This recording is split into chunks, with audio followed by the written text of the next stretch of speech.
Con todos, buenos días con todos. Buenos días, ¿Sí profesor. se Días, escucha? profesor. Buenos días, Sí, profesor. profesor, buenos días. Buenos días, profesor. Muy Buenos bien, días. muy bien. Buenos Miren, días. vamos a hacer una revisión de la actividad de aquí del caso Chevron Texaco que les mandé a realizar. Yo les dije que hagan un argumento jurídico de todo el video, pues estableciendo qué principio, qué derecho ha sido vulnerado en este caso, no en este documental de caso Chevron Texaco. Vamos a ver. Entonces, la premisa era esa, pues, ¿no? De que se haga un argumento jurídico estableciendo todos los hechos del video, porque todos son importantes. Aquí está la alumna Génesis Álava. Dice, en base de lo que se observa en el video, gracias a la intervención del cantante de rock Roger Waters, ya que con su apoyo respaldó el proceso del caso de contaminación por la empresa petrolera Chevron, el pueblo amazónico pidió ayuda. Ta, ta, ta. Este hecho ha ocasionado pozos tóxicos. No, esto no es lo que se pedía. Vamos con otro estudiante. A ver.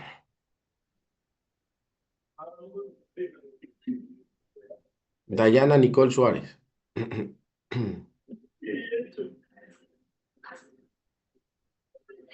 Álvaro, ¿quiere comentar algo que tiene su micrófono prendido? No, no, disculpe, disculpe. Ya. El video de Visión 360 muestra a la visita del activista Roger Waters, ex vocalista de Pink Floyd a la Amazonía ecuatoriana para apoyar a las comunidades afectadas por la contaminación petrolera de Chevron. Llegó a Ecuador para denunciar lo que él llama una tragedia silenciosa y mortal que ocurre durante los últimos 50 años.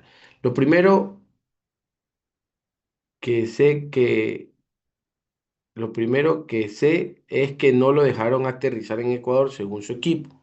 Un impedimento de las autoridades, muy bien. Finalmente, pisa suelo ecuatoriano y es recibido por los dirigentes, pero aquí, a lo que dice que no lo dejaron ingresar al país, ¿qué tenía que hacer? Establecer qué principio, qué derecho ha sido vulnerado. Un ejemplo, si no te dejan pisar el país para ver lo que sucede en la Amazonía, se vulnera el principio de información, participación y justicia ambiental, que estaba en el artículo 9 del Código Orgánico del Ambiente.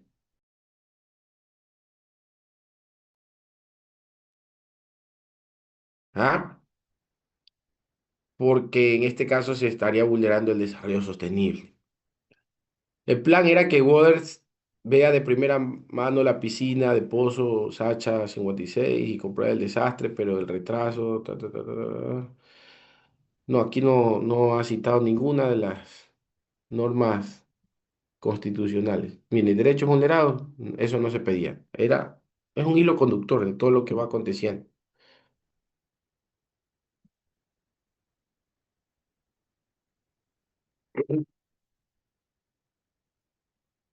¿Quién cree que se hizo bien el trabajo? Profesor, yo, Álvaro Suárez Villón, Ya. verifíqueme. Voy a revisar este último y luego voy con usted. Ok, Este estudiante subió en Word, José Vera, y se dice que se pidió que se suba en PDF, entonces no ha venido a clases.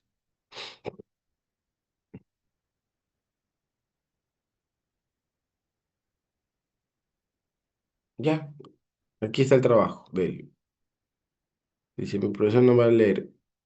Copió y pegó el manual, y por ahí escribió algo.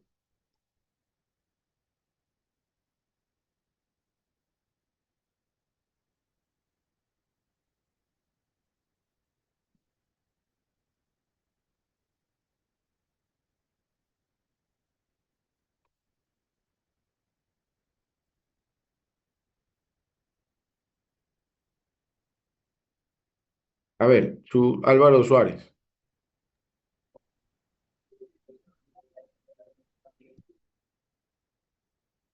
¿Usted sí entendió qué había que hacer, Álvaro? pero sí, sí entendí. A ver, díganos cuál fue la disposición que yo les dije. ¿Andrés? ¿Cuál fue la disposición que yo les dije de esta tarea antes de revisarla? Hay que hacer un primeramente, buenos días con todos compañeros, estimado docente. Usted en el momento nos indicó de que de acuerdo al video visualizar y hacer un resumen de acuerdo a las apreciaciones que están en el video y aparte qué derechos fueron vulnerados dentro del contexto del video.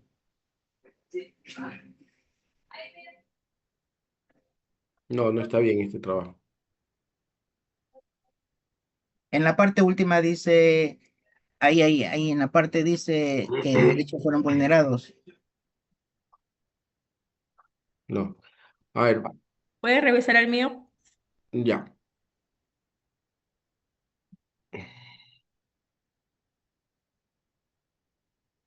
Es que miren, un ejemplo, ustedes tienen el manual que hicieron en primer parcial o la normativa que yo les cité en clases.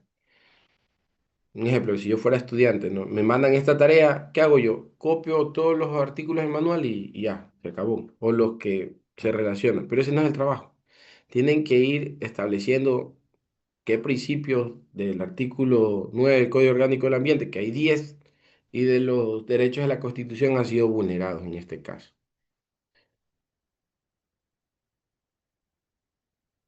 Veamos a ver qué tenemos aquí. Este parece que está bien. Parece. Aunque 2 páginas, 4 páginas. Pues veamos, a ver. Dice, 3 páginas, no creo que haya abarcado todos los hechos. El documental trata de la visita de Roger, músico y activista que llega a Ecuador tras una invitación de grupos vinculados a la causa masónica del caso Chevron para expresar apoyo a las comunidades. Ya. Mm, En las Cortes norteamericanas. Ellos inicialmente tuvieron problemas, impedimentos por autoridades para ingresar al país y aterrizar, y luego dificultades logísticas impidieron. Ya. En Ecuador, los derechos ambientales y el acceso a la información son para todas las personas dentro del territorio nacional. Al negarle el acceso por su condición de extranjero, sería inconstitucional y discriminatorio. Por lo tanto, se vulneró el artículo 9. Todas las personas extranjeras. ¿Sabe cuál artículo? Ese yo no le cité clase, pero ¿sabe cuál artículo realmente es? Es el 397. El primer párrafo del 397 dice que así yo no tenga el interés directo, puedo defender los derechos de la naturaleza. ¿Qué quiere decir no tener el interés directo? Puede ser de Estados Unidos, de cualquier país. Pero bueno, aquí nos ha citado el artículo 9. Las personas extranjeras se encuentran en el territorio ecuatoriano, tendrán los mismos derechos y deberes de los ecuatorianos. Muy bien. No está mal, pero hubiera estado 100% bien si hubiera citado el 397, el primer párrafo. En el documental, Waters afirma que quedó atrapado en el drama y tragedia de la zona, pero sobre todo indignado al saber que a pesar de que ganó en todas las instancias, la petrolera se niega a pagar y a remediar. No logra comprender por qué no se puede ejecutar ni cumplir lo que manda la ley. Es decir, su visita estaba enfocada a la violación de los derechos humanos, por tanto, se vulnera el artículo 18.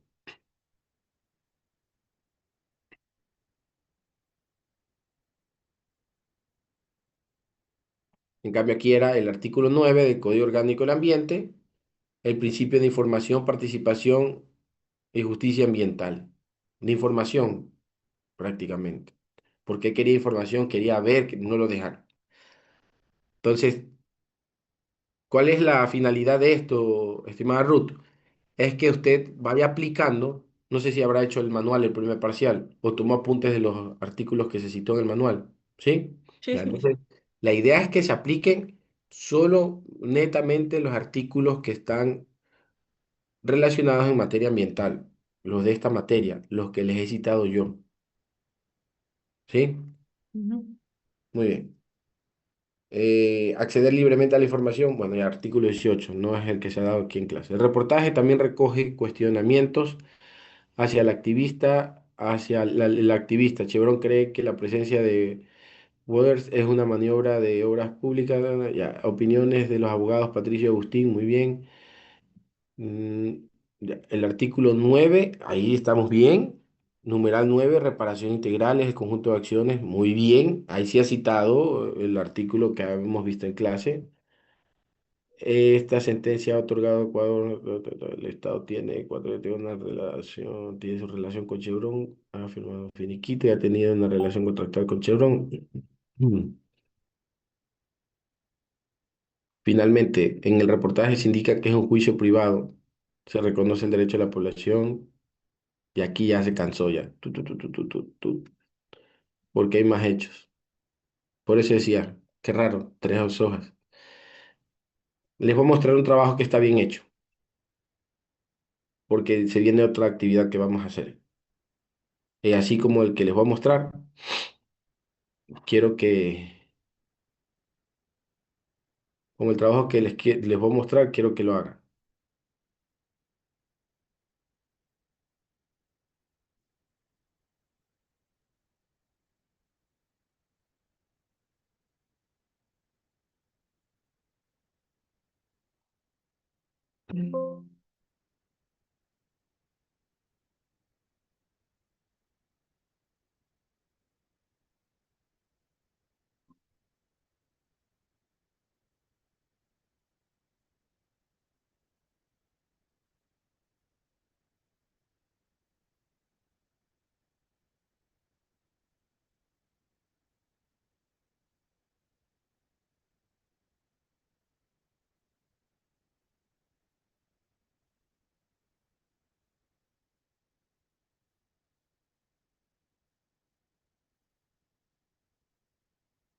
A ver, algún voluntario que me ayude leyendo,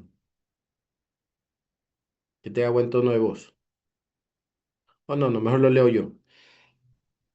Presten atención, por favor. Después van a decir que no, el profesor no me explicó, el profesor... El documental comienza con la llegada del mus. Esto es lo que yo quería, que me narren los hechos y ustedes vayan estableciendo qué principios o qué derechos han sido vulnerados. Obviamente, de los que yo les he dado. Si a mí me ponen el artículo 18, el artículo 9, el artículo 59, el 76, el 66, ese no es el ejercicio. El ejercicio es, eso me demuestra que no hicieron bien el manual, que no tomaron los apuntes, que no saben qué herramientas jurídico-ambientales tenemos en el Ecuador y que fueron citadas. Y si es así, díganme, y yo les digo los artículos que cité en el primer parcial para que puedan hacer bien el trabajo del caso Yasunite T. El documental comienza con la llegada del músico Roger Waters al lago Agrio para constatar el daño ambiental. Hasta ahí vamos bien. Su visita enfrentó retrasos y obstáculos por parte de las autoridades para el aterrizaje de su aeronave. Además de que no lo dejaron ingresar hasta la Amazonía para verificar cómo se encontraba el lugar. Hasta ahí estamos todos en sintonía, que era todo lo que pasaba al inicio del video. Se vulnera el principio de acceso a la información, participación en justicia. Miren, ya citó un principio del artículo 9 del Código Orgánico del Ambiente. Y ni siquiera tuvo que poner artículo, nada, porque ya por default ya sabemos de qué se trata, porque estamos en esta materia. El cual garantiza que toda persona tiene, y si hubiera puesto artículo 9 numeral 6 5 no habría problema.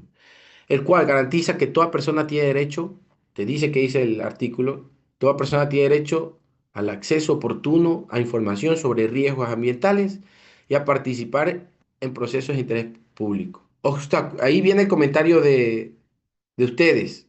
Obstaculizar la visita internacional de la situación de la Amazonía, ¿qué pasa? Limita este derecho de participación ciudadana. Primer punto abarcado, 10/10. A su vez, Waters conoció la magnitud del desastre a través de Steven Donziger, que era el abogado que lideró la defensa de las comunidades en Estados Unidos y cuya licencia fue suspendida en Nueva York tras presiones de la petrolera Chevron. ¿Se afecta qué? El derecho a la tutela efectiva. Artículo 397, numeral 1, dice que obliga al Estado a permitir que cualquier persona o colectivo acceda a los órganos judiciales sin trabas. Y también era lo que yo les decía, cualquier persona, si no tengas el interés directo, puedes defender los derechos de la naturaleza. Lo dice ese artículo 397 en el primer párrafo. El ataque a los defensores ambientales constituye un obstáculo para la justicia ambiental y el principio de acceso a la información y participación. Luego, aquí viene otro punto, prestar atención por favor. Los abogados Patricio y Agustín Salazar explican que existe una sentencia definitiva de 9.500 millones de dólares ratificada por todas las cortes ecuatorianas, incluyendo la Corte Constitucional, la cual Chevron se niega a cumplir alegando un fraude. Una vez que denuncia lo que vio en el video, ¿qué tiene que hacer? Citar qué principio o qué derecho ha sido vulnerado. ¿Qué dice? Se viola el principio del que contamina paga. Artículo 9 del Código Orgánico del Ambiente. Si desean, no me pongan porque yo sé ubicarlos. El cual obliga al contaminador a la reparación integral y a la indemnización de los perjuicios. También el principio de reparación integral, que también expusieron ese principio ustedes, que implica un conjunto de medidas para revertir impactos y daños sin cumplimiento de la sentencia, sin el cumplimiento de la sentencia. Este principio queda en la nada. También dicen que el Estado debe permitir que las comunidades puedan defenderse por sí solas y no interferir porque su relación contractual con Chevron es independiente de la comunidad. El siguiente punto. Chevron se niega a dar entrevistas, pero emite un comunicado donde sostiene que los abogados de los afectados están detrás de un fraude judicial ecuatoriano y que utilizan maniobras de relaciones públicas como los denominados Toxic Tour deshonestos para avanzar en un supuesto plan de extorsión. La petrolera afirma que un tribunal internacional confirmó de forma unánime que las condiciones ambientales y sociales en la región son responsabilidad exclusiva del gobierno de Ecuador y de su empresa estatal Petroecuador. Y acusa directamente al músico de haber recibido promesas de millones de dólares provenientes de la sentencia contra la empresa a través de contratos que otorgarían acciones en la misma.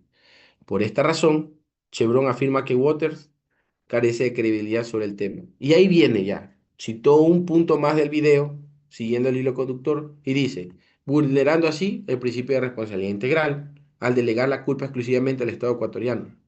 Chevron intenta quebrantar el principio que establece que la responsabilidad es de quien promueve la actividad peligrosa. Abarca todas las fases, incluyendo los daños históricos generados por la empresa. Por supuesto, fue algo que no cumplió Chevron y quiere deslindarse de la responsabilidad. Se viola también el principio de reparación integral al calificar la sentencia de fraudulenta y un plan de extorsión. Otro punto clave que continúa en el video. 30.000 afectados ganaron un juicio que obliga a Chevron a pagar 9.500 dólares para la reparación de la Amazonía. Sin embargo, de forma paralela, Chevron ganó acciones en tribunales internacionales en contra del Estado ecuatoriano, obligando al país a pagarle a la petrolera 112 millones de dólares. ¿Se vulnera qué? Nuevamente, el principio de reparación integral, al existir una sentencia firme que no se ejecuta. También el principio de que contamina paga ante la negativa de Chevron a cumplir con el pago de la sentencia porque los costos de contaminación deberían ser asumidos por el causante. El principio de no regresión. ¿Se violó por qué? Aquí te dice el principio de no regresión y te dice por qué. Por el hecho de que un tribunal arbitral se entrometa para intentar anular la sentencia de derechos humanos de la naturaleza emitida por nuestro país, por nuestras cortes. Constituye una regresión ambiental y disminuye el nivel de protección judicial efectiva ya alcanzado por las víctimas de las cortes nacionales. Continúa. El documental nos muestra cómo la familia de Don Servio, perdón, construyó una casa sobre lo que creían un suelo firme. Todos vieron eso en el video. Pero resultó ser una piscina de crudo tapada con tierra. También todos vieron eso en el video. Sus padres murieron de cáncer y él vive sobre petróleo. No puede siquiera cosechar nada. Después de haber narrado ese acontecimiento, ¿qué hace aquí? ¿Qué deben hacer? Sustentarlo jurídicamente. Se vulnera el derecho al agua, artículo 12, porque la que consumían está envenenada. También el derecho a vivir en un ambiente sano. El Estado falla en su deber de garantizar la sostenibilidad y el buen vivir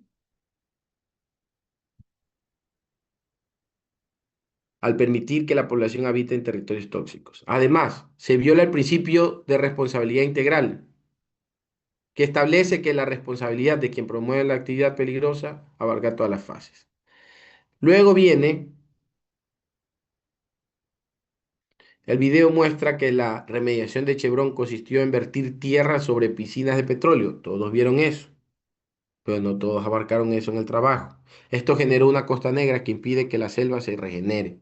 Se vulneran varios derechos de la naturaleza, entre ellos, respecto integral a su existencia, que es el artículo 71.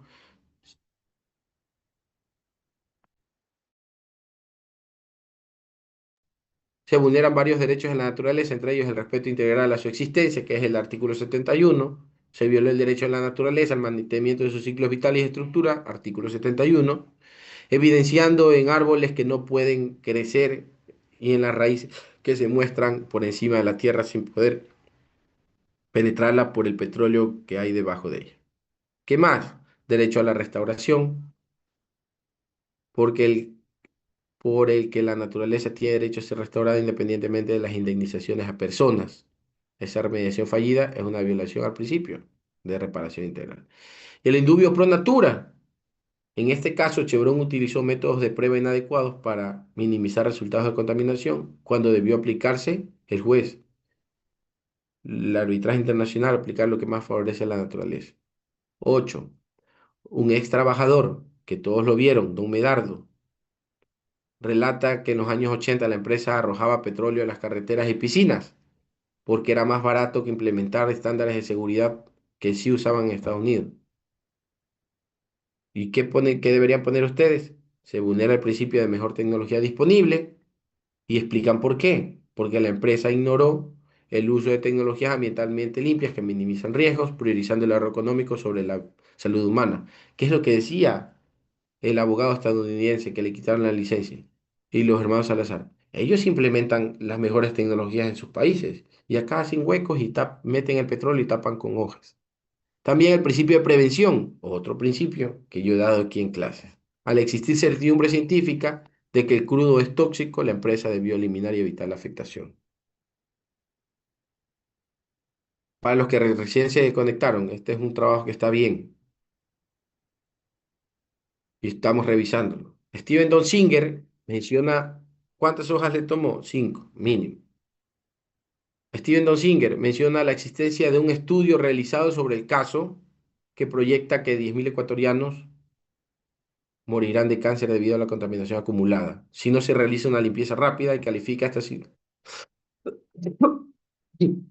situación como el Amazon Chernobyl, destacando que no se trata de un riesgo futuro, sino de una muerte lenta que ya está ocurriendo. ¿Se vulnera qué? El derecho a la salud y a la vida. Bueno, este es el único que yo no les di que es por default, porque en constitucional lo han visto y en la mayoría de materias. Por la magnitud de la cifra que demuestra que el Estado y la operadora fallaron en su deber de garantizar el derecho a la salud y a la integridad física. También el derecho a vivir un ambiente sano, porque el ecosistema pierde su equilibrio y ya no es apto para el desarrollo de la vida humana, violando el principio summa causae o buen vivir. Una vez más, se viola el principio de responsabilidad integral y de prevención. El hecho de que hoy se pueda cuantificar el número de víctimas mortales evidencia que en el pasado se omitieron todas las medidas para evitar el daño previsible, violando el principio de prevención, por supuesto. Y también el principio de desarrollo sostenible, al afectar ya 3 generaciones y proyectar miles de muertes. Desarrollo sostenible. Miren, otro principio del artículo 9 y de la Constitución. Entonces, ¿qué era el desarrollo sostenible? Cuidar los recursos de manera responsable para que las futuras generaciones puedan hacerlo. En este caso se violó el desarrollo sostenible, porque no se puede ni cultivar nada en esas tierras. Y lo dice aquí. Punto 10. El documental señala que si bien el Estado ecuatoriano ha iniciado la remediación de algunos pozos que pertenecían a la estatal Petrobor, los pozos que fueron operados por Texaco también siguen intactos y contaminando. Según el principio de subsidiariedad, que es otro, yo les decía que si el titular no paga su deuda, ¿quién cubre la deuda? Si yo voy a créditos económicos, saco una moto, una lavadora, una refri, me piden un garante solidario y el titular no paga, el garante solidario tiene que responder. Lo mismo pasa en el Ecuador. Yo les ponía en algún momento el ejemplo. Si hay oro en mi patio o petróleo en mi patio, ¿de quién es? ¿Mío o del Estado ecuatoriano? Ustedes me respondieron en su momento, del Estado ecuatoriano. Por eso existe este principio de subsidiariedad. Si la transnacional no responde, no quiere responder, ¿qué tiene que hacer el Estado ecuatoriano? Reparar el ecosistema, no esperar 25 años hasta que Chevron quiera hacerlo. Y en el 397, en el primer párrafo, te dice que puedes aplicar el derecho de repetición. Aquí es lo único que le faltó, el derecho de repetición, pero lo subsana porque tiene el de subsidiariedad. Según el principio de subsidiariedad, el Estado no debería esperar que a Chevron decida pagar o remediar. Su obligación es intervenir para sanar esos pozos inmediatamente, para proteger la salud de la población y luego demandar el cobro de esos gastos a la petrolera, que se llama eso, y luego demandar el cobro de esos gastos a la petrolera es derecho de repetición en vía civil. El hecho de que estos pozos sigan intactos después de décadas es una violación directa a este principio.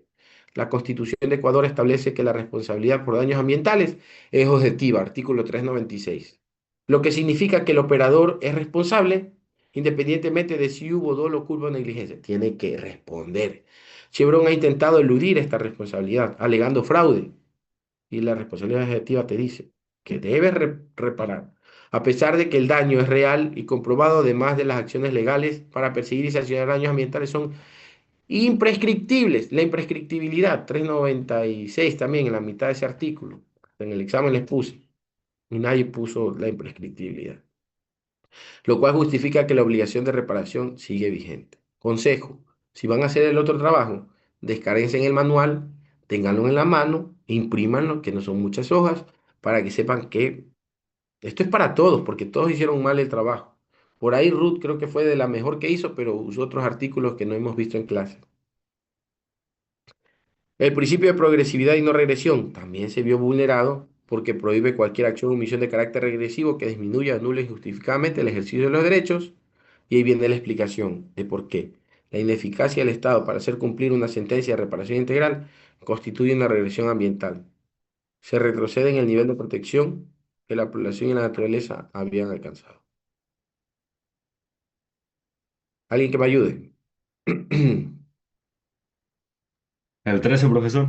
Sí, La Constitución del 2008 marca un hito al reconocer a la naturaleza como sujeto de derecho y no meramente como un objeto de servicio humano. En este caso, se trató a la Amazonía bajo un paradigma antropocéntrico, mire, priorizando...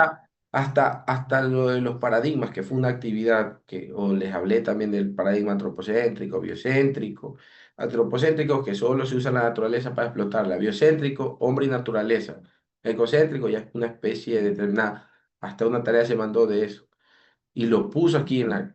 Ese es valor agregado, priorizando, Sigo, profesor. sí, Priorizando el ahorro de costos de la empresa sobre el valor intri- intrínseco, ¿cómo es? intrínseco, Intri- intrínseco. intrínseco de la selva, se ignoró que la naturaleza tiene derecho a ser protegida independientemente de su utilidad económica. Gracias. El Profesor, documental no menciona que so- cerca de 10.000 personas han sido sentenciadas a muerte por cáncer debido a la ingesta diaria de petróleo y agua contaminada. El Estado y la operadora fallaron en su deber de garantizar el derecho a la salud al permitir la exposición continua de desechos tóxicos. Esto es lo que se pedía. Dígame, Ángel. Profesor, entonces el trabajo tiene que ser así de extenso, porque yo había entendido de que como decía el argumento jurídico y el video era hasta cierto tiempo, era un poco más resumido, entonces hay que ir narrando la historia y después poniendo cómo es lo del manual. Así es, así es. Pero el video es hasta el minuto 29. Esta estudiante abarcó todos los puntos que son importantes. Un ejemplo, si en el video te decía, se ha reforestado, ¿yo para qué voy a poner esa parte? Voy a poner los puntos claves, lo importante. Si no, les hubiera puesto, como el semestre pasado, no sé si ustedes vieron conmigo Derecho del Mar, esos activistas que implementaban esos proyectos. Ahí simplemente les dije qué proyecto les gustó de todo, ¿Qué principios aplicarían para cuidar los mares? Estamos. Miren, miren este estudiante. Y vamos a hacer una comparación, que siempre es importante para no caer en los mismos errores.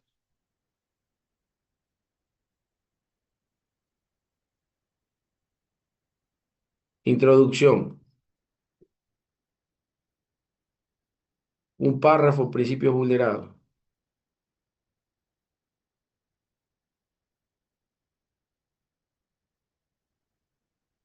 Muchas gracias.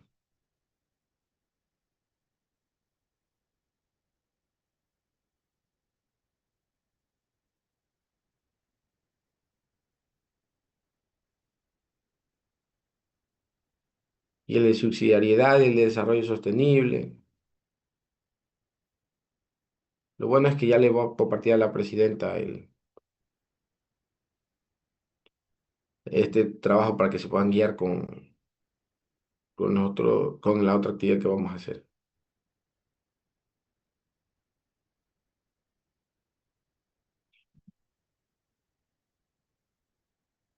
Aquí, miren, ni siquiera un artículo, un principio.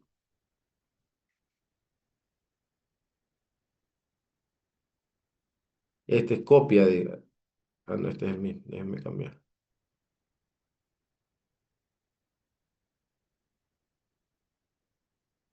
Está claro lo que se quiere. Sí, profesor, ahora sí. Acá tampoco ha citado ni uno, ni uno, ni uno. O quizás no lo citó, o sí lo citó, pero déjenme ver. Por algo les dice que hagan el manual. Apunten por si acaso se les haya olvidado, se les haya perdido el manual. Artículo 10, artículo 11, numeral 8, artículo 12, artículo 14, artículo 71, 72, 73. 395, 396, 397, 398 y 407. El 407 les va a servir mucho y el del principio de no regresión les va a servir mucho para la otra actividad. Javier Figueroa. Profesor, no sé si de favor podía revisar el mío.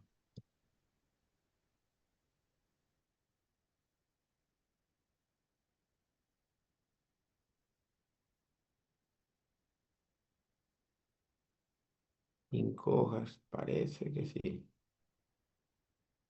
Parece que este está bien. Parece.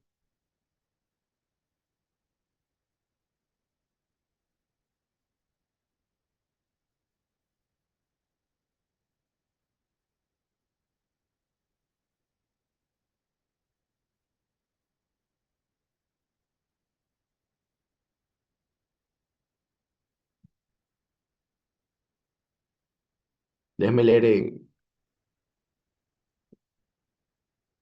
mm,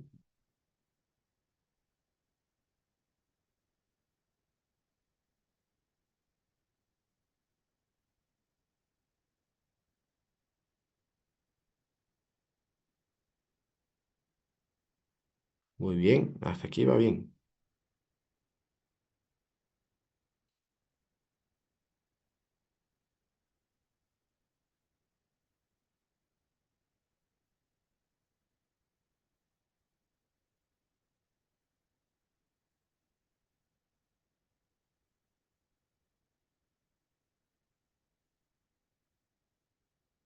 A usted le faltó el porqué de cada uno de los artículos y detallar dos aspectos más de los hermanos Salazar de que le quitaron la licencia al otro abogado en Estados Unidos. También se le fue Sí, también el artículo 397, profesor, eso me faltó. Y si tienen que revisar todos los principios del artículo 9, denle una leída, revisen y revisen de nuevo los artículos para este otro trabajo.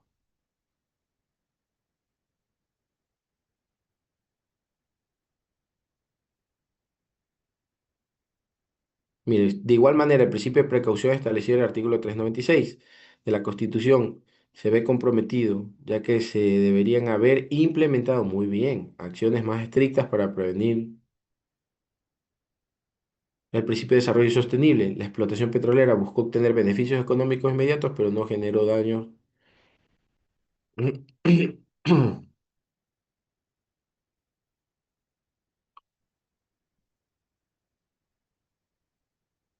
Ya, lo que le faltó es ese hilo conductor como su compañera, el trabajo que ya les voy a compartir.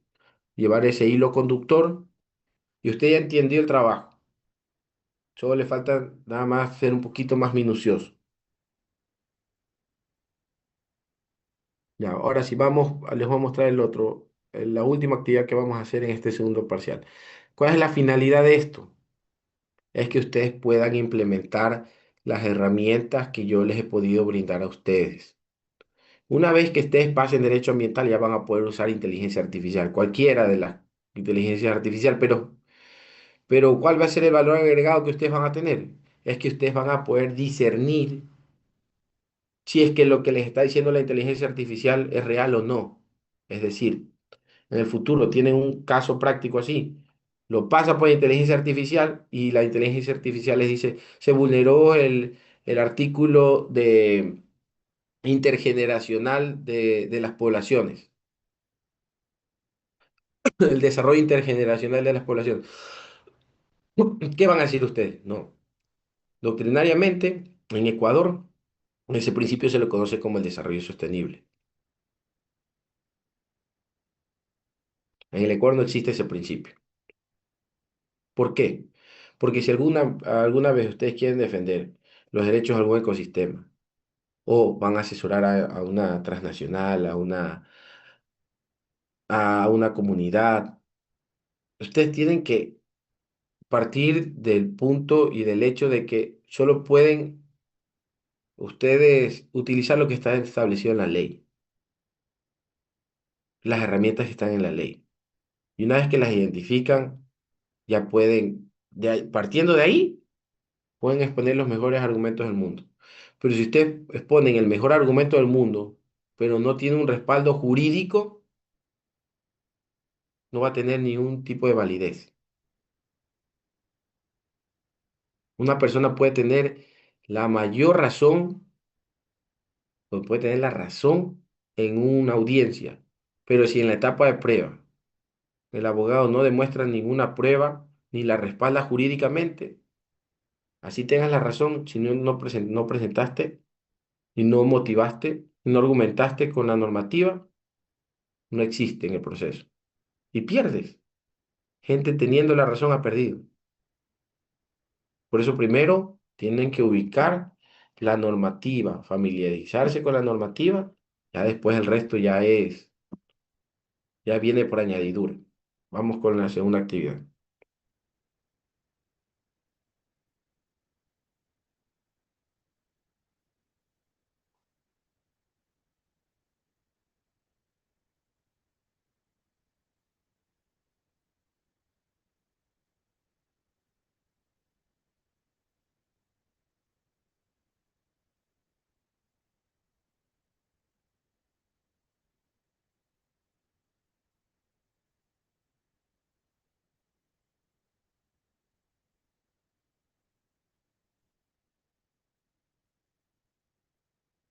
Alguien que tenga buen internet,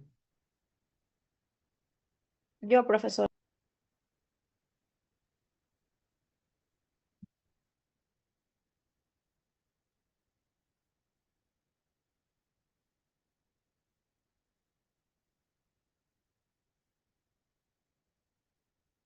en un momento que ya estoy poniendo la asignación.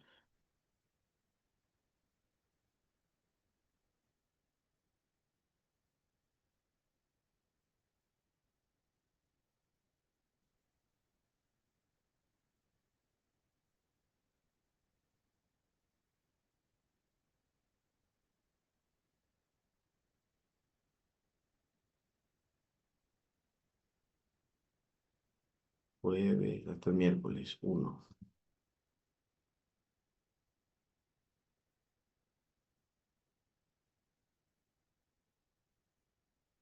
¿Va a poder subir esta actividad hasta el miércoles? 11:59 de la noche.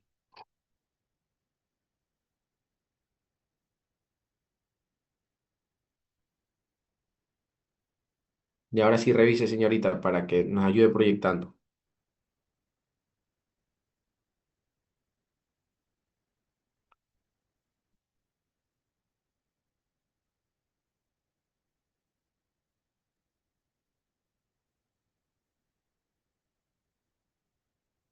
Profesor, tengo que revisarlo en el EVA, en la plataforma. Sí, habla virtual.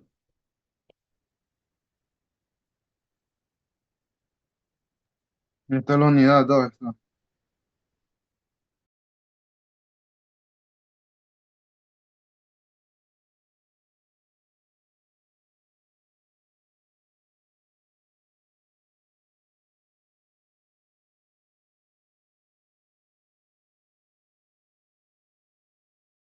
Caso Yasunite TV.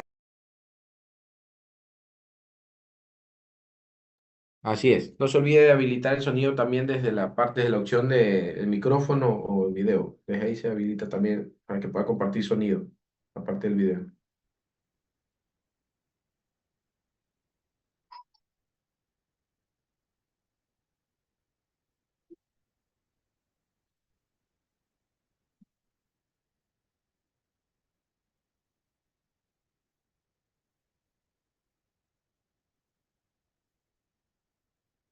Ahora no me aparece para compartir. En la parte de medio, donde dice,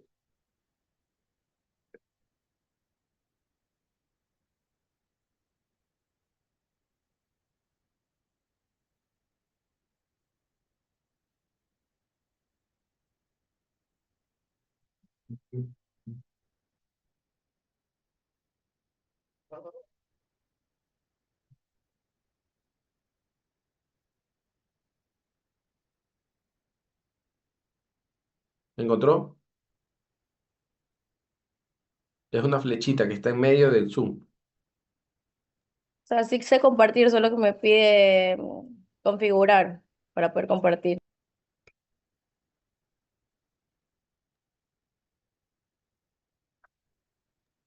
Profesor, ¿yo puedo compartir? Ok, Javier.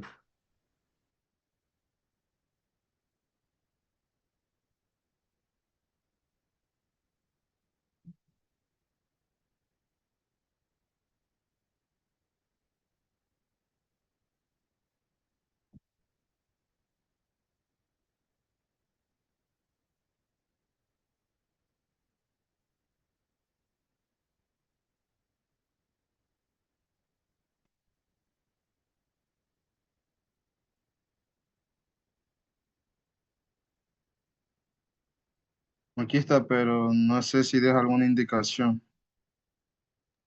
No, solo aplasta ahí en medio, nada más. Listo. Comienza desde el inicio del video y hay una opción que usted también tiene que activar para compartir audio, pero desde el Zoom es.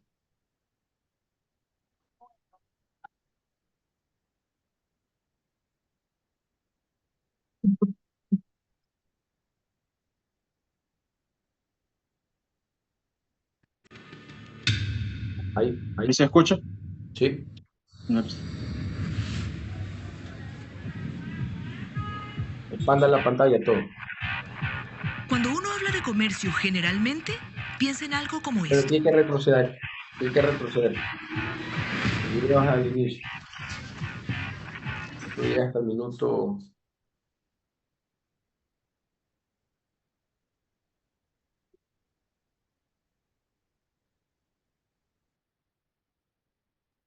Prestar atención a todos los detalles. En Venezuela la gente vive entre dos o mayor número de migrantes ecuatorianos. En el recurso agua, donde ocurrió la explosión y el mayor dentro de la iglesia.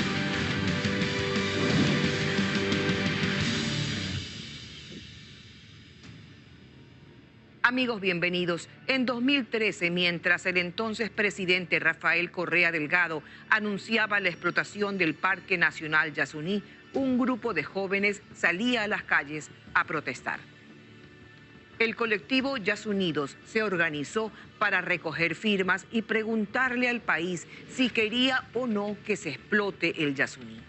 A pesar de los obstáculos, el grupo entregó más de 700.000 firmas, aunque solo se necesitaban 583.000 para llamar a una consulta popular. Sin embargo, el Consejo Nacional Electoral de esa época desestimó muchos de los registros y Yasuní incluso estuvo en peligro de desaparecer.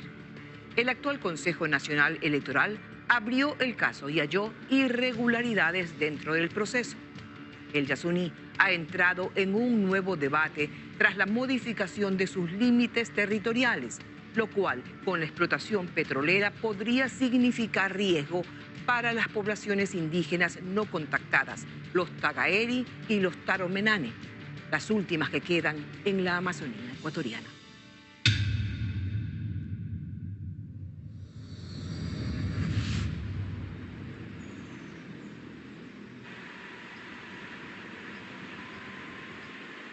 Lejos de las ciudades principales del Ecuador, en la Amazonía, hay territorios vírgenes de los que tal vez usted solo sabe que hay petróleo. Pero hay más. Aquí todavía se guardan las pruebas de nuestro origen.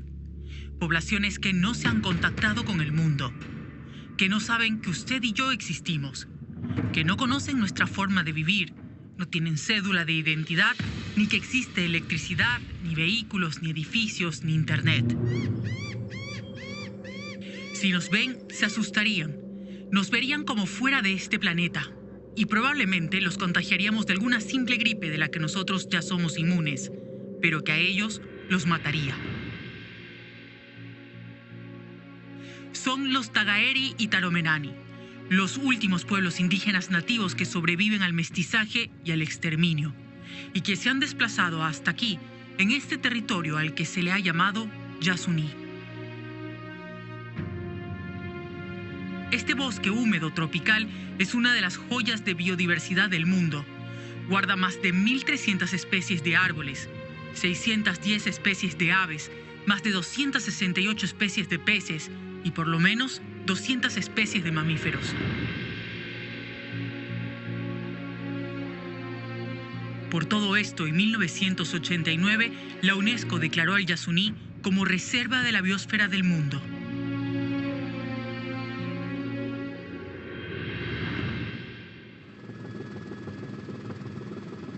Diez años después, en 1999, el Estado ecuatoriano, a través de un decreto presidencial, volvió intangible a 1.023.000 hectáreas de este territorio para proteger la vida de los Tagaeri y Taromenani, así como la biodiversidad del sitio, que cobraba relevancia con los nuevos estudios científicos del cambio climático.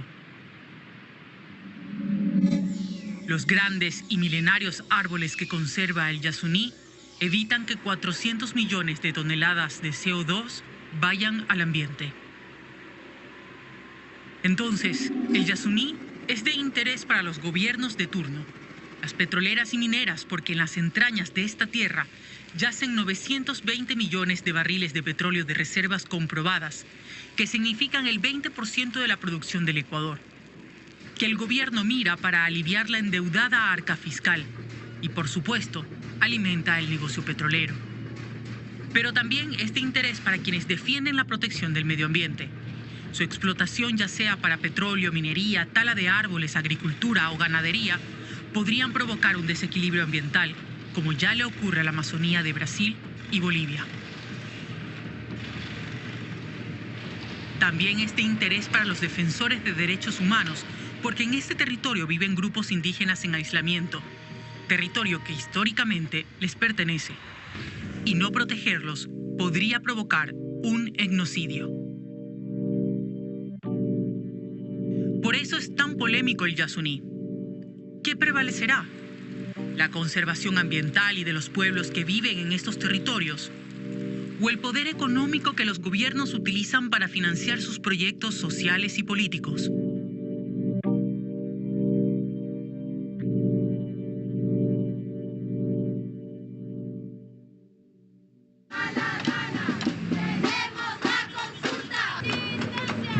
Las mujeres que protestan son parte del colectivo Yasunidos, que se conformó en el 2013, 3 días después de este anuncio.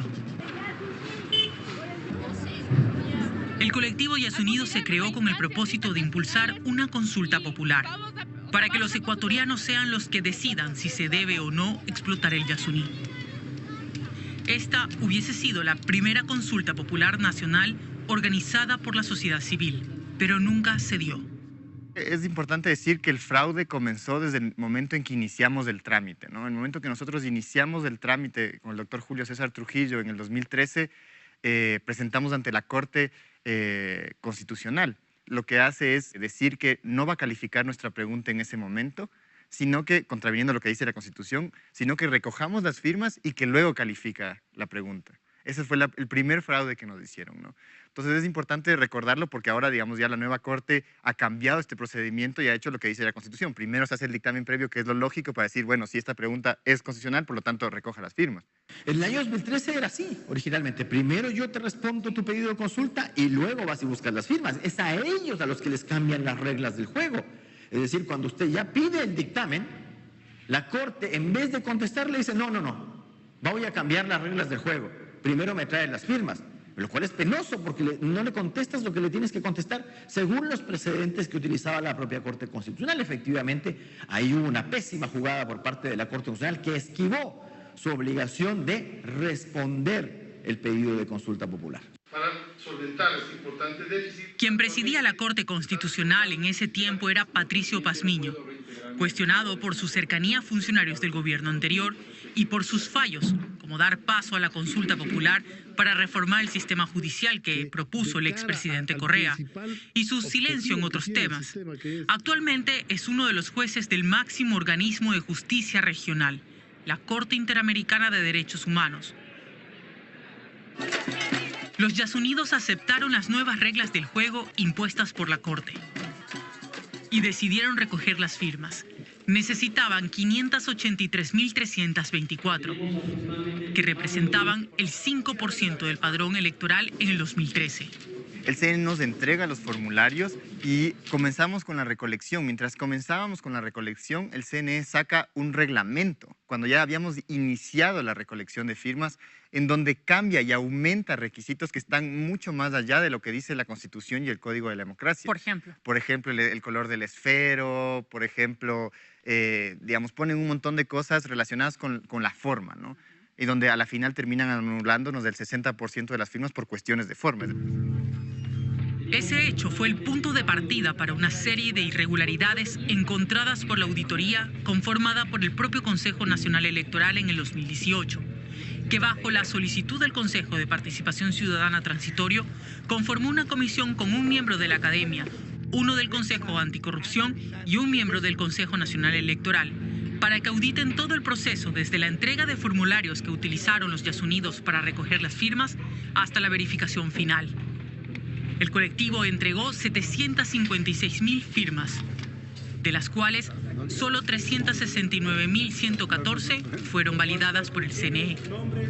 Los resultados de este informe fueron publicados a finales del 2018. El informe concluye que hay vulneraciones de derechos, ¿no? Y el informe se, digamos, construye en relación con los derechos que fueron violados a lo largo del proceso. Es decir, para que podáis tener un ejemplo, yo en el reglamento anterior no decía en algún momento que cada uno de los formularios tenía que ser acompañado con la copia de la cédula, ¿no? Y que además la copia de la cédula tenía que ser de las dos caras porque anularon el formulario porque solo había una cara del documento de la persona que se había encargado de recoger las firmas. El informe detalla acciones tan graves como que los funcionarios del Consejo Electoral verificaban las firmas sin la presencia de un notario ni de los veedores. El notario dice, yo he estado desde esta hora, abro y esta hora cierro. Sin embargo, las actas del CNE que están firmadas por los funcionarios reportan un horario diferente. Entonces, ¿qué pasó desde que el notario cierra y sigue eso? Son inconsistencias que están demostradas. En ese periodo en el que nadie monitoreaba, 206.000 firmas fueron puestas en duda, porque a criterio de los funcionarios no cumplían con el estricto reglamento modificado para esta propuesta de consulta. Todas las firmas en duda pasan a una segunda revisión. Y esta segunda revisión se hace por otro funcionario con un veedor. Entonces ahí es cuando se vuelve a verificar, y en caso de que no haya acuerdo entre el veedor y el funcionario del CNE, se llama el experto gráfico, que finalmente da la respuesta final. ¿Okay? Entonces, nosotros no encontramos constancia de esta segunda revisión. Ponen a 200 digitadores a revisar solamente, digamos, a escanear los documentos primero, luego el proceso, hay módulos. Eran, como te digo, 200 computadoras y a nosotros nos ponen 10. Primero nos ponían 5, luego peleando, haciendo todo un escándalo mediático, nos suben a 10 o 15. Pero básicamente a un delegado nuestro revisar lo que está haciendo 10 personas o 5 personas era prácticamente imposible, ¿no? Así, se eliminaron 310.000 firmas. Según el informe de la auditoría del Consejo Nacional Electoral, esta ha sido la propuesta que más rechazo de firmas ha tenido en la historia democrática del país, porque en los demás procesos ha sido del 23%. En el caso de los Yasunidos fue del 40%. La manera en la que se podría reparar este derecho es volver a comprobar la firma, evidentemente. Pero claro, por eso nosotros también nos encargamos de ir a ver el estado de los formularios. Y los 3 miembros de la comisión fuimos a ver el depósito donde estaban almacenadas las firmas. Pero ahí también tenemos foto y pudimos constatar que en ese momento sería imposible, porque están en mal estado, las cajas están abiertas. Entonces, claro, si están abiertas, pueden haber sido manipuladas. No, nosotros no tenemos ninguna seguridad que en esta caja siguen estando los mismos formularios, el mismo número de formularios que estuvieron al inicio.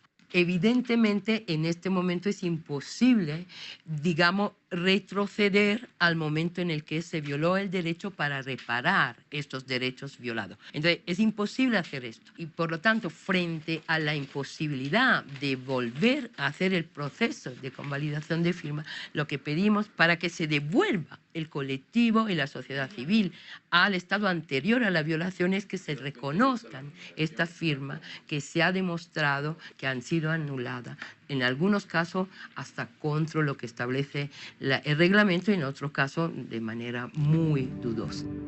Diana Atamaín era la vicepresidenta del Consejo Nacional Electoral Transitorio cuando impulsó la investigación de lo que ocurrió con la consulta que nunca se dio. Es indígena shuar y por eso dice entender el impacto que proyectos petroleros generan en comunidades indígenas de donde ella viene. Un mes después de que se presentara el informe de la auditoría, Atamaín fue nombrada presidenta del Consejo Nacional Electoral. Tanto la presidenta del CNE como Yasunidos aseguran que desde su elección hasta julio de 2019 tuvieron varias reuniones para hablar sobre el resultado del informe. Sin embargo, el 11 de julio de 2019 todo cambió. Esos semi-informes tienen que ser procesados con inteligencia. El consejero Luis Verde Soto propuso en el Pleno del Consejo Electoral que se discutiera el pedido de los Yasunidos de que se reparen sus derechos y que el CNE envíe a la Corte Constitucional la pregunta planteada, porque al final será la Corte la entidad que decida si la consulta procede o no. Y esto ocurrió. Procedo a tomar votación por la moción presentada por el doctor Luis Verde Soto de que se incluya en la presente sesión como cuarto punto del orden del día el tratamiento sobre el asunto del colectivo Yasunidos. Ingeniera Estela Acero. Abstención.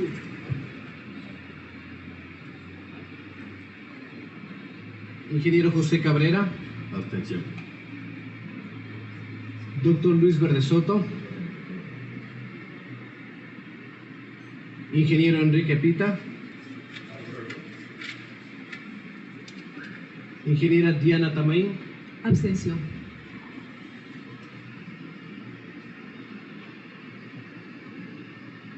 Existen 3 abstenciones y 2 votos a favor, por tanto no se aprueba la moción. Continúe, señor secretario. Se abstuvo de votar no necesariamente para que la pregunta vaya a la Corte, sino por lo menos para discutirlo. Precisamente porque la reparación de los derechos y sus mecanismos de cómo reparar esos derechos debe dar la autoridad competente, en este caso un juez.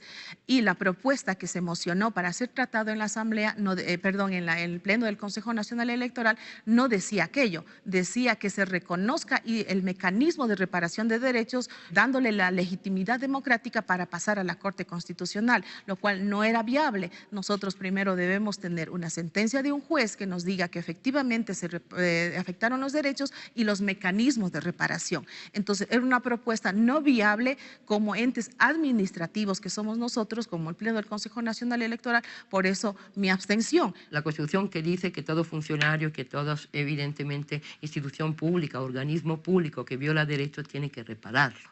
Entonces, en este caso fue el CNE el que violó los derechos y, por lo tanto, porque no pudo asegurar un proceso en garantía de los derechos del colectivo Yasunido, y por lo tanto es el CNE el que tiene que reparar. Y además tiene que reparar restituyendo estos colectivos al estado anterior y por lo tanto reintegrándole en el derecho. ¿Esto qué significa? Concediéndole su derecho legítimo a la consulta. ¿El Consejo Nacional Electoral no tiene capacidad institucional para tomar esa decisión? Los afectados tienen sus argumentos jurídicos que lo refutan. Por eso, consultamos a 2 expertos en derecho constitucional para tener una opinión lejana a los implicados. La reparación tiene que ir en la medida de la afectación del derecho. Es decir, si a mí se me ha afectado un derecho de participación a través de una consulta popular, el mecanismo de reparación tiene que ir en función de ese derecho.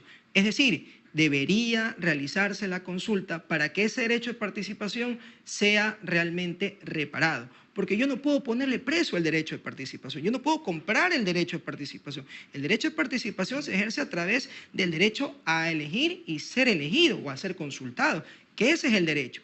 Ahora, si las firmas no son validables por deterioro, habrá que ver también si es por deterioro normal, porque me puede ocurrir, ¿no? El transcurso del tiempo, estamos hablando de 6 años. Pero si es por temas de cadena de custodia, porque usted ha dejado en un sitio húmedo y se le han podrido los formularios, tendrá que responder el Consejo Electoral. Ahora, incluso, no sin la orden de un juez, pero incluso si tú tienes formularios deteriorados, tendrá que designar peritos para ver si pueden verificar con el estado de los formularios si las firmas son o no válidas. Para eso hay peritos. Ahora, naturalmente, el costo será mayúsculo en este caso. Pero yo no puedo sacármela de encima nomás, puedo decir, no verifico, ¿qué es lo que me están diciendo? No. Una cosa es no poder validar y otra cosa es decir que no puede verificar. Verificar sí puede. Ahora, si no verifica, el Tribunal Contencioso Electoral le deberá ordenar la verificación. Todas las reparaciones de derechos que hemos visto no la han hecho por cualquier funcionario de cualquier nivel jerárquico, sino siempre cuando se han dado sentencias de un juez. Eso veamos, eso es una norma general y nosotros no podemos salirnos de eso y, amparados en la Constitución, decir si nos corresponde a nosotros ser los jueces y determinar. En todo caso, ¿quién sí podría hacer eso? Lo que usted acaba de decir es el Tribunal Contencioso Electoral. El 16 de septiembre, el Tribunal Contencioso Electoral ordenó al Consejo Nacional Electoral que resuelva dentro del Pleno y dé respuesta a los afectados sobre este tema. Tiene 30 días para hacerlo. Hasta el cierre de este reportaje, los consejeros del CNE aún no se habían reunido. Esto va mucho más allá del caso Yasuni. Eso es una afectación, es un golpe bajo a la democracia. Esta demora por parte de Diana Tamaín está garantizando que permitan la explotación en esa zona para que el momento en que se dé la consulta ya esté explotado y ya no existan pueblos en aislamiento voluntario. Han pasado 6 años desde que el expresidente Correa abrió la puerta a la explotación en el Yasuní.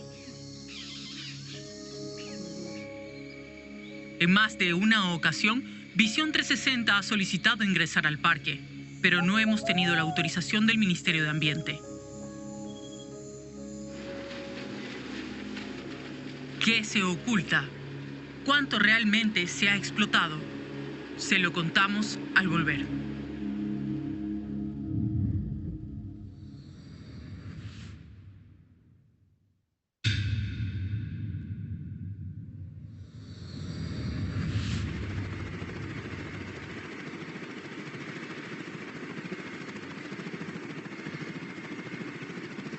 El Parque Nacional Yasuní es este territorio en forma de herradura. Comprende 1.022.000 hectáreas, compartido entre las provincias de Orellana y Pastaza en la Amazonía ecuatoriana. Esto es lo que en la Constitución de Ecuador se determinó como área intangible. Es decir, no se podía hacer ningún tipo de intervención extractivista en esta zona. Hasta el 2013, cuando el expresidente Correa abrió la puerta a la explotación para 2 bloques petroleros, el 31 y el 43, es decir, hasta 1.022 hectáreas. Pero en el 2018, los ecuatorianos votaron para que eso se reduzca a 300 hectáreas. Esta franja que rodea el parque, que está en color rosa, es lo que se denomina área de amortiguamiento. Se creó para tratar de aislar el impacto directo de la explotación petrolera sobre el área intangible. Aquí tampoco se puede hacer ningún tipo de explotación minera, ni tala de árboles, ni construcción de hidroeléctricas, ni carreteras, ni petroleras. Bueno, no se podía hasta mayo de 2019, cuando el presidente Lenín Moreno emitió un decreto presidencial, el 751. Por un lado, agregó 50.000 hectáreas a la zona intangible y amplió a 10 kilómetros de ancho la zona de amortiguamiento, pero el decreto hace una excepción a las prohibiciones. Las que sí pueden estar ahora en la zona de amortiguamiento son las petroleras. Así, se dio paso a otorgar licencias para la apertura de más campos petroleros. Lo que ha desatado críticas y preocupación de lo que este decreto, el 751, significa para el futuro del Yasuní. Durante 6 años de explotación petrolera, Visión 360 ha intentado ingresar al parque para saber lo que está ocurriendo, y no hemos obtenido la autorización del Ministerio de Ambiente.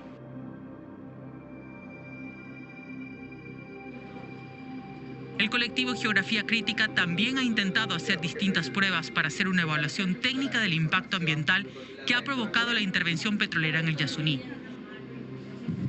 Y solo consiguieron entrar en noviembre de 2018, en una comisión encabezada por la Defensoría del Pueblo, que llegó hasta el bloque 31 de Petroamazonas, que está en el Yasuní.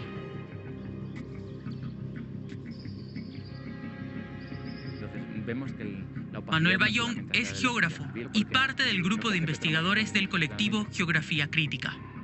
Cuando establece la declaración de explotación, no es un cheque en blanco para Petroamazonas, hay determinadas condiciones que hay que cumplir. Una de ellas es que no se puede explotar en zonas de pueblos en aislamiento, otra es que solamente se puede explotar hasta 1.030 hectáreas, es decir, el 1 por 1.000, que luego mediante consulta fue descendido a 300 hectáreas, y otra de las condiciones es que se utilicen las mejores tecnologías disponibles. En la visita que hicimos en noviembre de 2018 pudimos constatar que algunas de estas cláusulas no se estaban cumpliendo. Por ejemplo, a la utilización de mejor tecnología disponible, lo que propuso el Estado para implicar un daño menor fue que la generación eléctrica se haría fuera del Parque Nacional Yasuní. Lo que pudimos constatar es que en las plataformas Tambococha, las que se están abriendo ahora en el bloque 43, hay 5 generadores funcionando continuamente. Hay un total de 10 generadores en cada plataforma. Estos generadores son de un alto voltaje y implica pues, una serie de ruidos pues muy fuertes y una serie de emisiones al aire que no estaban contempladas, ¿no?, entre las mejores tecnologías disponibles.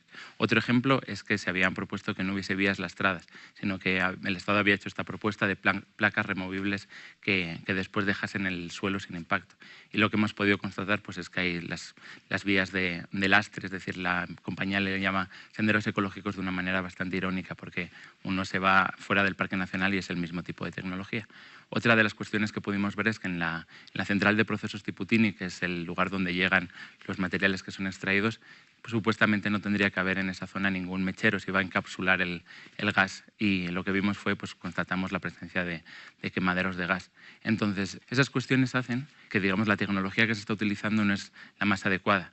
¿Cómo el Ministerio de Ambiente ha podido autorizar Ojo con lo que dijo el geógrafo. siga trabajando en estos bloques cuando ha incumplido con lo establecido ya por ley? Bueno, yo hablo por mi administración, pero debo de reconocer que el gobierno nacional es uno solo, esto es así. Pero hemos revisado, todavía no encuentro la denuncia o el requerimiento de inspección. De todas formas, con esto que usted señala, basta para pedir una inspección esta misma semana que se realice y verificar si hay estos procedimientos que obviamente de estar ocurriendo, por supuesto, generan un problema ambiental, si es que están ocurriendo.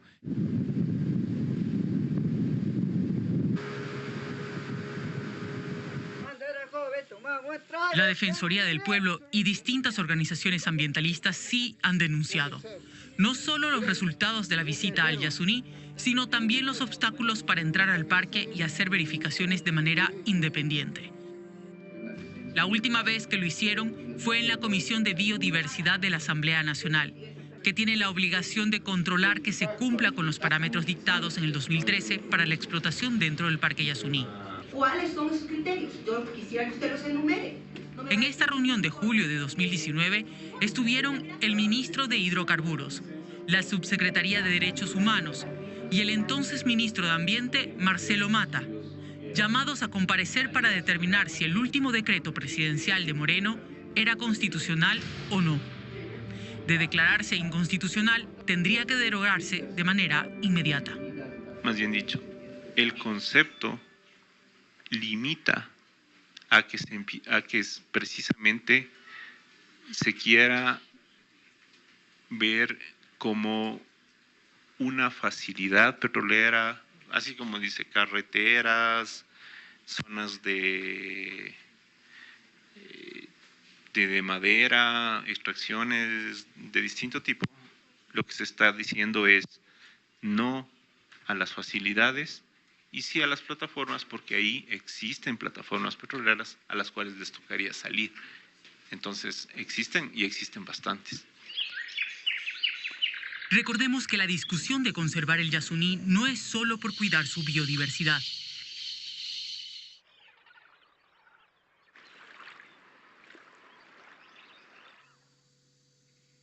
Es sobre todo para proteger a los pueblos que decidieron vivir en aislamiento y que la Secretaría de Derechos Humanos confirmó el avistamiento de estos pueblos nómadas en el Yasuní.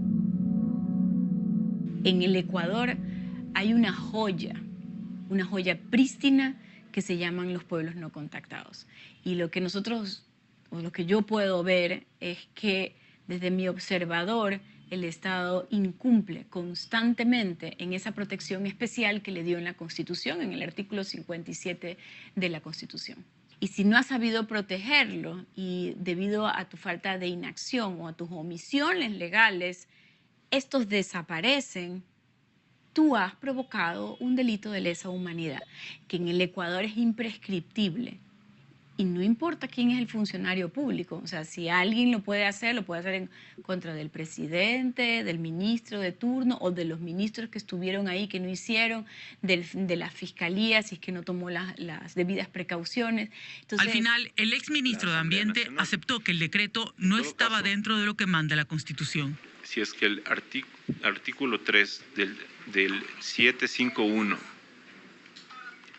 causa tantos problemas, pues hagámosle declarar inconstitucional.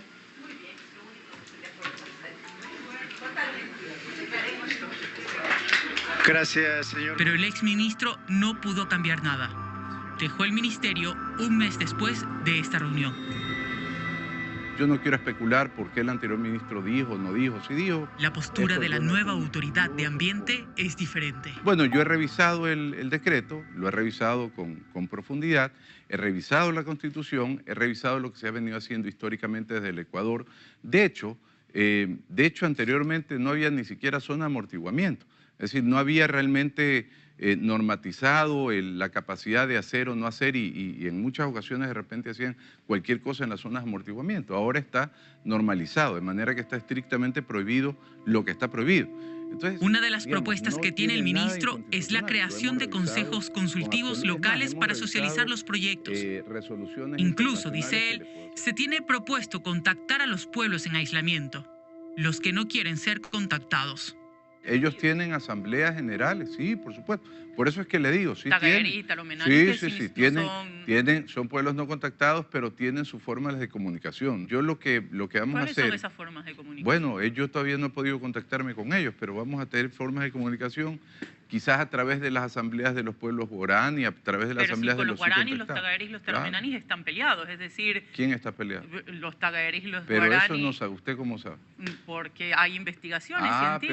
Pero yo lo que digo es lo siguiente. Mire, yo respeto todas las investigaciones, todas las consultorías, pero yo he aprendido que las cosas se hacen en territorio. Y en territorio vamos a invitarlos a ustedes para Ministro, que... pero usted recuerda la matanza, igual que No, ¿sabe yo cómo, recuerdo... cómo se yo contactan los Yo tagareris? recuerdo todas las En realidad barbaridades... matando a personas. Yo recuerdo todas las barbaridades que ocurren en el Ecuador, pero también conozco a los ecuatorianos, sé de su sensibilidad, sé de su capacidad de diálogo y confío en eso.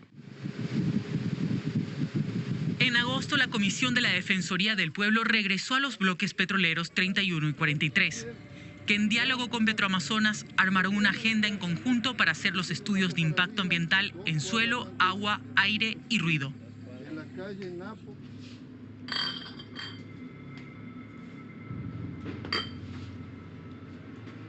Fueron varias semanas de planificación, pero Petroamazonas volvió a obstaculizar el trabajo de la comisión. Lo que pudimos comprobar cuando llegamos fue que Petroamazonas no estaba viendo con buenos ojos que se realizasen el tipo de pruebas amparadas en ISOs, en estos laboratorios certificados, que es como trabajan. Consideraban que no podíamos salirnos del plan de manejo. ¿Qué es el plan de manejo? Es el plan establecido para monitorear las actividades desde el Ministerio del Ambiente. Entonces, para contarte así de una manera muy sencilla, una de las disputas que tuvimos entre los técnicos de los laboratorios certificados y los técnicos de Petroamazonas es que, por ejemplo, el ruido, Petroamazonas lo mide solamente en uno de los límites, en un solo punto alrededor de la plataforma, establece un solo punto de medición de ruido. Lo que queríamos, porque es mucho más científico y para probar cuál es el número de hectáreas que se están explotando, pues es necesario hacer una serie de mediciones en el punto de la fuente de ruido y una serie de mediciones pues a 50, 100 metros para ir determinando el número de decibelios que hay. Pues ya Petroamazonas sentimos que se ponía nervioso y que buscaba de qué manera pues hacer que no se llevara a cabo la inspección.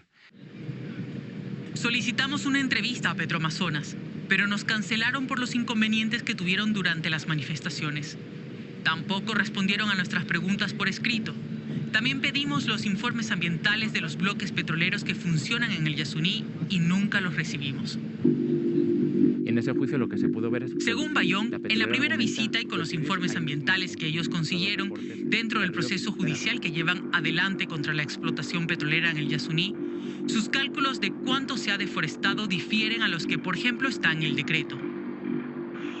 Según el documento, son 47.2 hectáreas que se han intervenido hasta junio de 2018. Solamente tengamos en cuenta lo que están diciendo los estudios de impacto ambiental.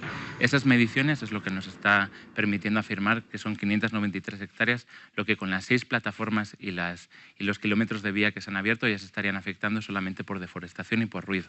Tendríamos que hacer los análisis de agua, tendríamos que hacer otra serie de análisis que nos permitiesen agregar todas esas variables y el efecto de borde que también está alrededor, no solamente la deforestación, sino también la degradación del bosque. Nos encontramos ante el absurdo científico de que Petroamazonas está considerando que en el área donde aparece en la imagen satelital verde, pero que está a 10 metros de la plataforma, donde hay un ruido impresionante, donde ninguna especie podría acercarse, están considerando que es un área no explotada, es decir, que es un área de bosque tan maravilloso como el que había antes de que llegasen las plataformas petroleras. Entonces, la voluntad de hacer estas mediciones es porque es imprescindible poner en la opinión pública ecuatoriana, en la comunidad científica, estos datos de cuáles están siendo pues, los impactos y la explotación directa que se está realizando sobre el Parque Nacional Yasuní.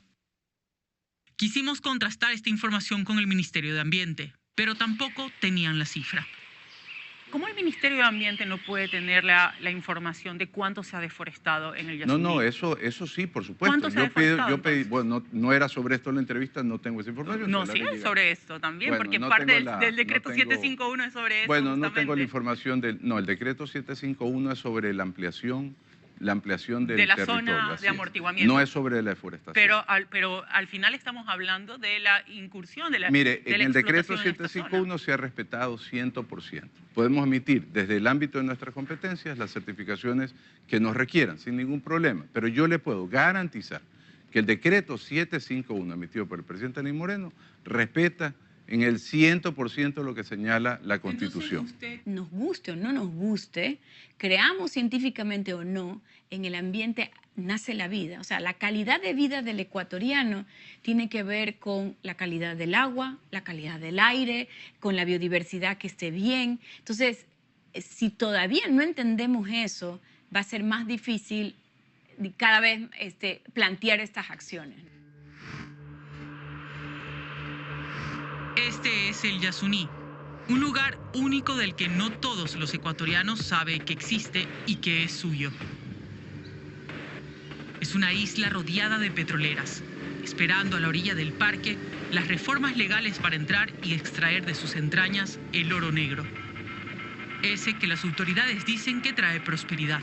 Sin embargo, el 95% de su población sigue siendo pobre. Dentro de los compromisos de responsabilidad social de Petroamazonas es proveer de servicios básicos a las comunidades. Pero en sus informes de impacto social registra que no han cumplido con la entrega de agua ni alcantarillado. 6 años de explotación y la población sigue viviendo sin agua. Y mientras el Consejo Nacional Electoral decide o no validar las firmas de Yasunidos para dar el primer paso a una posible consulta popular, y mientras la Asamblea Nacional decida si es constitucional o no el decreto 751, la explotación petrolera en el Yasuní, bajo las reglas que no se establecieron, sigue siendo explotado.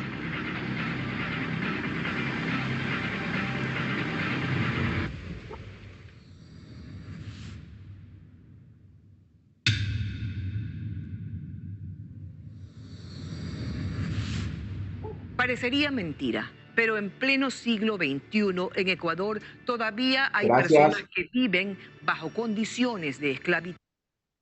Muy bien. Entonces, como han podido observar, el caso de Yasunite es muy importante. Tiene 4 momentos en el que los Yasunidos presentan la petición de la consulta popular al CNE y les niegan, les cambian las reglas del juego, las firmas, el número de firmas, todo. Todo eso tiene que ir y ustedes tienen que establecer. Un ejemplo, en la primera parte, al momento en que el CNE les coarta, les prohíbe que ellos puedan realizar esa consulta popular, ¿qué principio, qué derechos que están en nuestra Constitución y que hemos visto aquí en clase se ha vulnerado?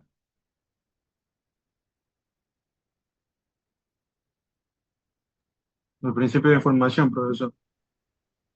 Ese sí, pero también otro que es más importante que ese, para que el petróleo se quede bajo tierra, que tiene que habernos consultado. El principio de consulta Consulta previa, popular, consulta participación previa, ciudadana.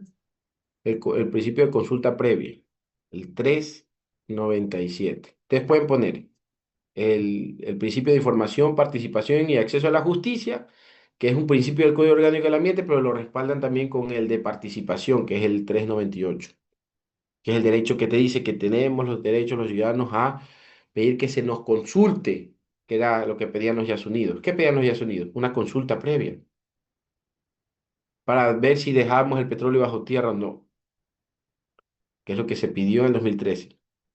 Ya sabemos, ya después de varios años, después de 10 años, fue aceptado eso, pero remitámonos a lo que dice el video, porque ya hay la segunda parte de esto.